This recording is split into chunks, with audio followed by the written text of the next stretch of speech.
Nintendo Switch was released, all I could think about was, when did Nintendo become a startup company? Wait, there's only one game to play? Huh? when the Switch was first announced, I was extremely excited. This was because this niche, this target audience that Nintendo was aiming for, is where I can say I find myself as a gamer. I moved from somewhat of being a hardcore gamer to becoming a much more casual type of gamer. Mainly, this just means I spend less time and money on games and started to do other things with my life. Like using my free time to watch people play games on YouTube. I've never been so excited about the launch of a gaming system, like ever. What the Switch was advertising it could do, or what it may do in the future, is something I've been dreaming of since my exit from the exclusive gamer crowd. A system that I could play both at home and on the go, that didn't punish me or my experience for wanting to continue to play a game when I had to be somewhere else other than the comfort of my toilet. Why should a full gaming experience be limited to just home use? Well, Nintendo says to hell with that. The concept of a hybrid system is an incredible idea. But the product that was released is quite a half-cooked one. Like a fine piece of Kobe beef seared way too quickly. The Switch is raw, rough around the edges, more of a prototype than a final product. Having it be released so featureless is like Nintendo had everyone pay to sign up for an open beta, with very many a choice to choose from its large library of launch title. When the announcement of the Switch's release date was made, I was already skeptical. It seemed way too soon to fully develop a system with all of those things they were promising. But it didn't stop me from pre-ordering. Then I found out that pre-orders were full. So I guess I wasn't going to be one of the lucky first owners of a Switch. But with how everything turned out, I'm quite glad I wasn't invited to the launch party, and I'm sure glad I didn't pay $300 to be a guinea pig for Nintendo.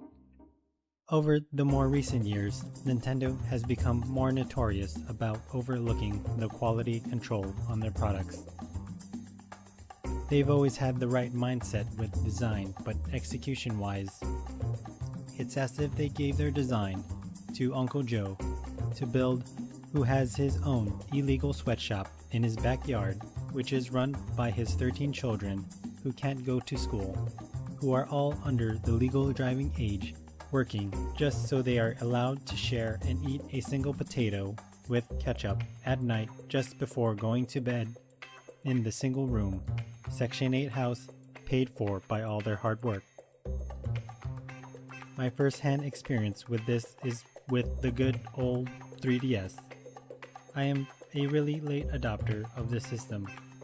Seriously, I just joined the party in September of last year, practically at the end of the system's lifespan. But little did I know that even after Nintendo released a new 3DS, they've been playing lottery with all the parts and assembly of these units. How do I know this? It's because I ended up buying 4 different systems to try and find a perfect variant.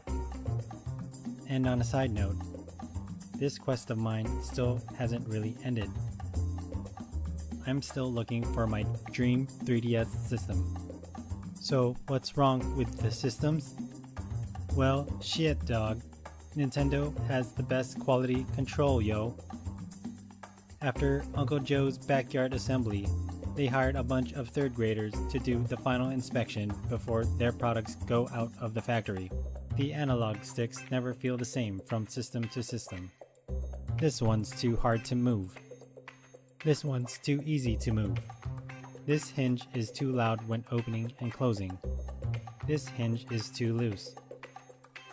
This one has dual IPS screens. This one has dual TN screens. This one has one IPS screen and one TN screen. This one's super stable 3D glitches out. This one has creases where the plastic was stressed when removing the cover according to the instructions. This one came with scratches on the screen from the factory. So it seems that the Switch will be suffering from the same quality control issues just like its older brother. Its older, obsolete brother. If you haven't watched the video that compiles what new owners are expecting with their Switches, you should go and watch it. But fair warning, ignorance is bliss. For everyone else that got a defect-free working Switch, they posted videos too. I like the fact that they rub it in my face that they have a Switch and I don't. That it will be months until Nintendo manufactures more systems, which, by the way, even now, the 2DS, 3DS, and classic consoles are still hard to find in stores and online. Unless you're willing to pay millionaire prices. Oh, and what's this shit about working on a 3DS successor? I thought the Switch was the end-all and be-all system. The 3DS, as much as I love it, is practically dead. There's what, like one game a month being released this year?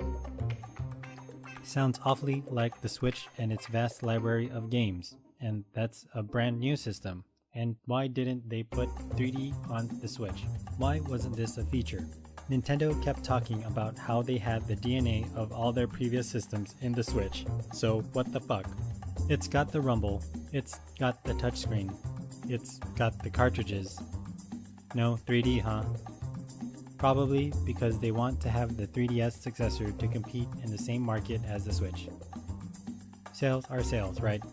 Even with all these issues, I'm still eventually going to purchase a Switch. Probably when they release a new Switch, which will probably have better battery life, bigger onboard storage, and a faster graphics chip and 3D. But until then, I'm going to go buy a Wii U. Those should be cheap, right? Really?